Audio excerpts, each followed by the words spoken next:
Hello, and welcome to Playing Bass, Year 2, the much anticipated sequel to the first video, which was a raging success with over 55 views, Playing Bass Year 1. This is, well, now it's a video series of me recording my progress as a bass player, or just a musician in general. And I'm making it for both my benefit of looking back at my progress in the past, seeing what past me thought about my progress, about what I do well, what I need to improve on, but also to you, the viewer. Maybe you're trying to learn bass, maybe you're in the process of learning bass, maybe you have hit that plateau, the infamous plateau, and think, oh boy, why am I not getting better?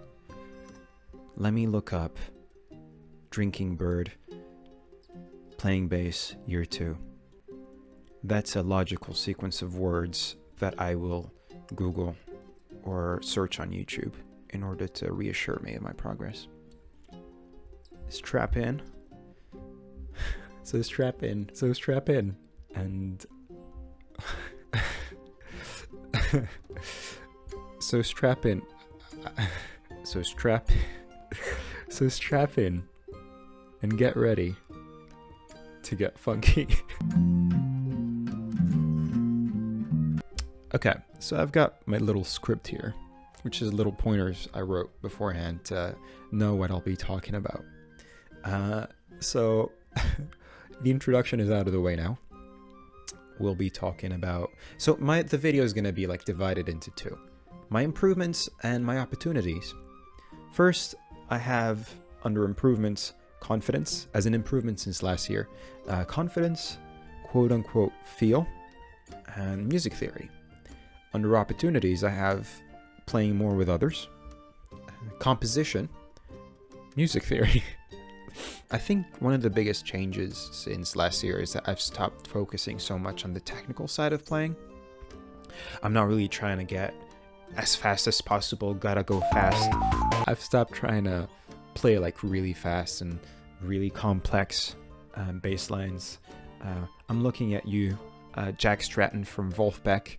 Why do you insist on making me feel so inadequate? Deantown is a freaking pain to play, not just figuratively but literally. My fingers cry every time I try that. But hey, then again, my fingers used to cry when I tried to play like Don't Fear the Reaper, Blue Oyster Cult, and now I'm fine. So hey, who knows? So as I was saying, and you might notice that this video is a lot less scripted than the one before, not just because you saw how the script looks like, but also, I don't know, I feel more relaxed. I decided to stop focusing on the technical side and stop focusing on the technical side, but really be more conscious about what I play, how I play it, and when I play it. One of the things that I should have added under opportunities is really the sound that I am making when playing. Tone is very important, but I never really think about it. All I know is that I like a sort of fat bass sound with a PH, with a tiny bit of treble sometimes, and that's it. But you know, there's a lot that you can do with your guitar. I mean, I'm still playing with my Squier guitar, which is it's a great bass guitar.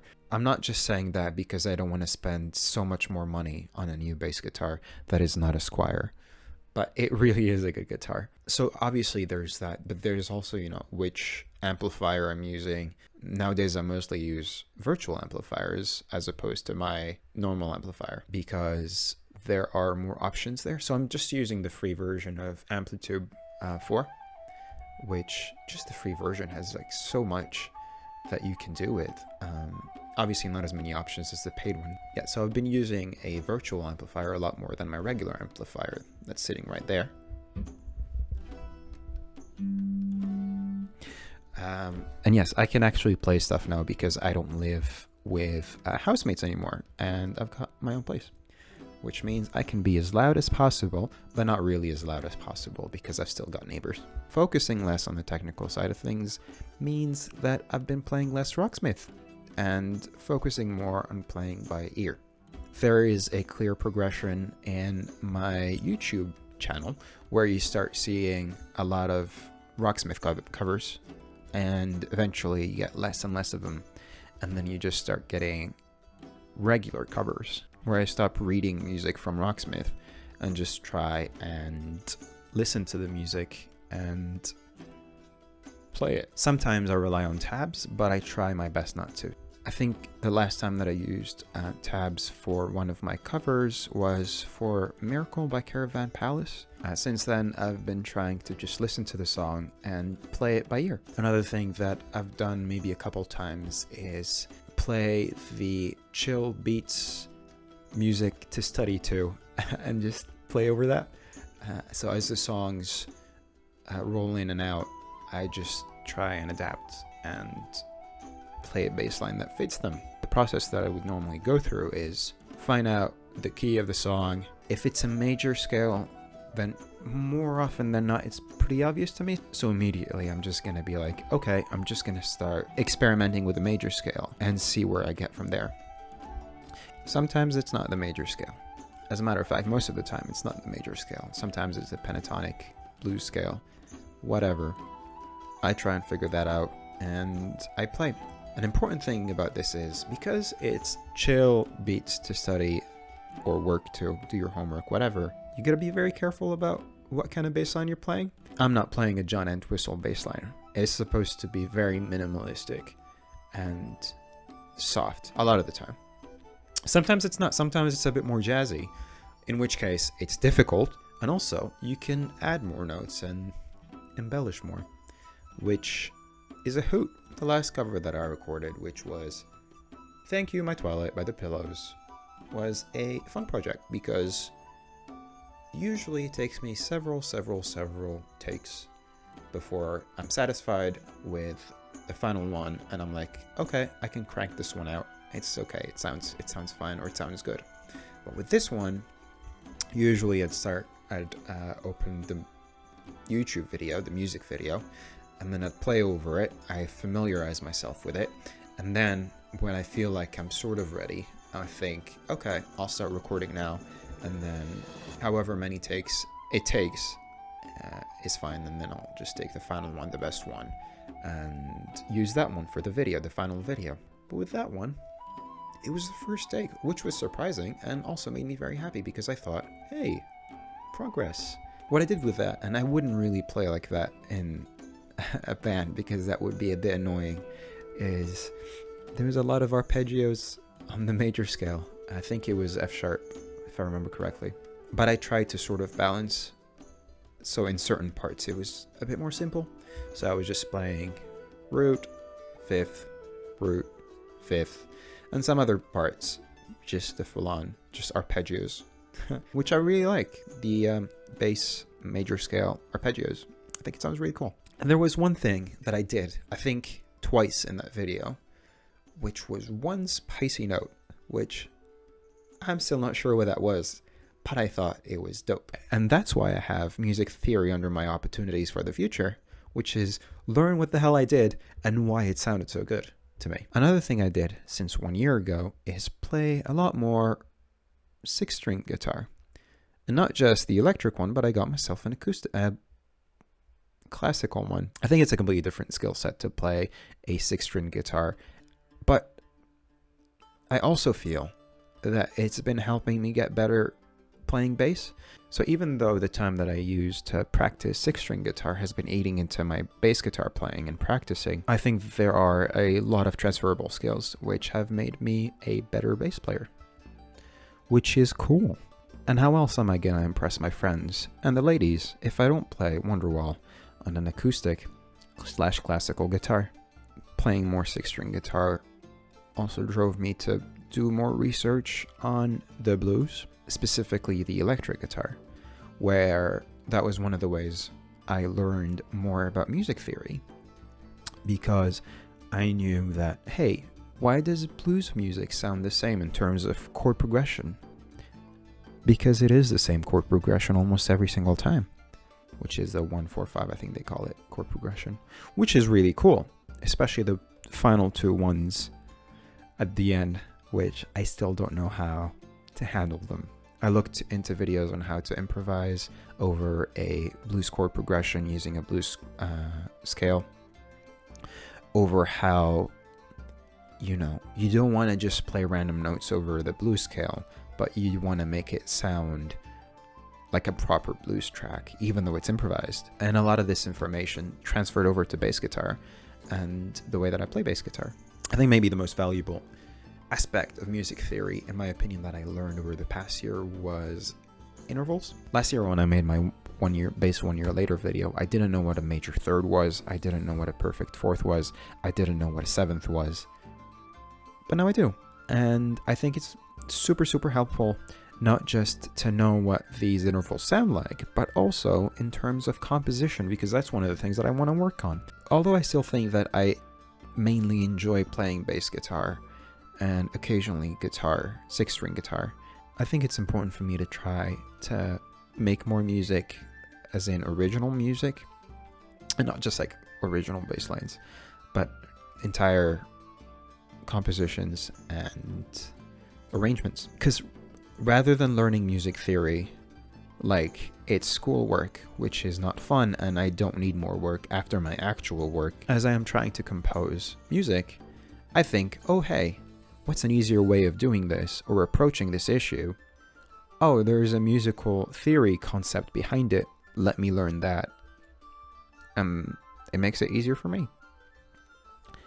And not only does it make it easier for me when composing, but also it will help me when playing bass guitar. So I mentioned the Pillows Thank You My Twilight before. One thing that I noticed about J-Rock, because the Pillows have another track also featured in Furica the Alternative, where the bass line is really interesting.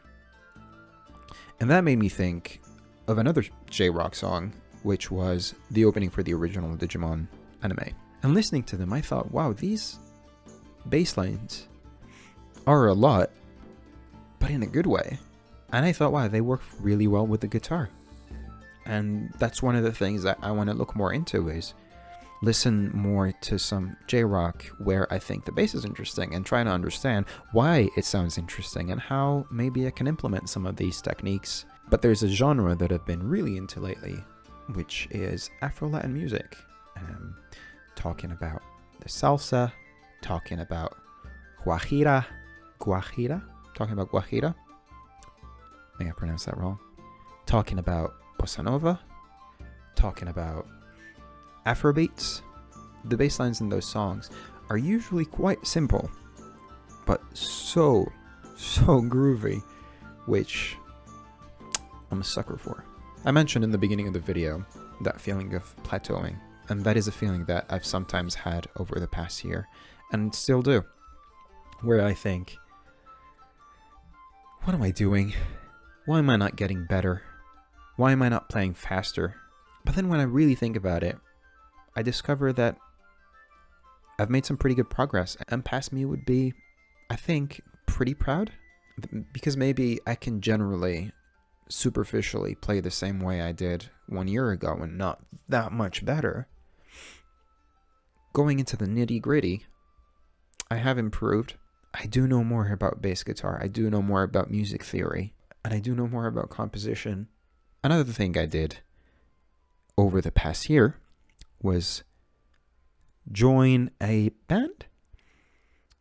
I'm not really sure it was a band.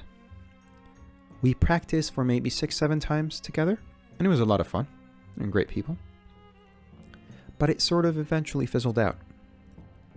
Playing with them helped me immensely, hugely, working on my technique, because playing with other people really is very different to playing on your own, because you have to consider what the others sound like, and you want to make a sound that is more complementary to them.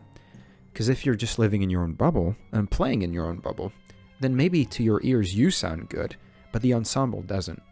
And because they were very experienced players compared to me, I was able to leech and leech and leech off them as much music knowledge as I could. No, but they really helped me out. They really helped me learn more about how I should play when I'm with other people, about how I should play in general, and I'm very grateful for that experience, even though I'm a bit disappointed that it ended. But there might be another opportunity waiting for me in the near future, which I'm looking forward to. But who knows? One of the things I mentioned was confidence and playing with confidence, and that was one of the marked improvements in my playing. It's a bit of a vague concept to explain for someone that doesn't play a musical instrument, but I think confidence is super important when you're playing, because if you're shaky or unsure about what note you're going to play next, or even if you know the note but you're playing it haphazardly, then it's going to sound that way, and it's going to sound like you're not really committed to that note. The more I play my instrument, the more I get used to the feel, the more I get used to the dimensions, but also the more I play, the better I get at music. What that means is I am more confident that I know what the next note that I'm going to play is, and I'm more confident that I'm going to play it well, and therefore just psychologically I'm going to play it better. I don't know if that was a very good explanation of what confidence meant. It's really just about playing confidently and being sure that what you're playing is what you want to play, and the notes that you're playing are what you are supposed to play the way you're supposed to play them. To wrap this shit show up, I talked about a few things. Improvements in my playing, opportunities in my playing, and ways that I want to get better. I'm not really sure how I'm supposed to end this video because I'm not really used to making videos where I talk. So thanks for watching. I hope you enjoyed this video. I hope that you learned from this video. I hope that maybe you did both. And toodaloo.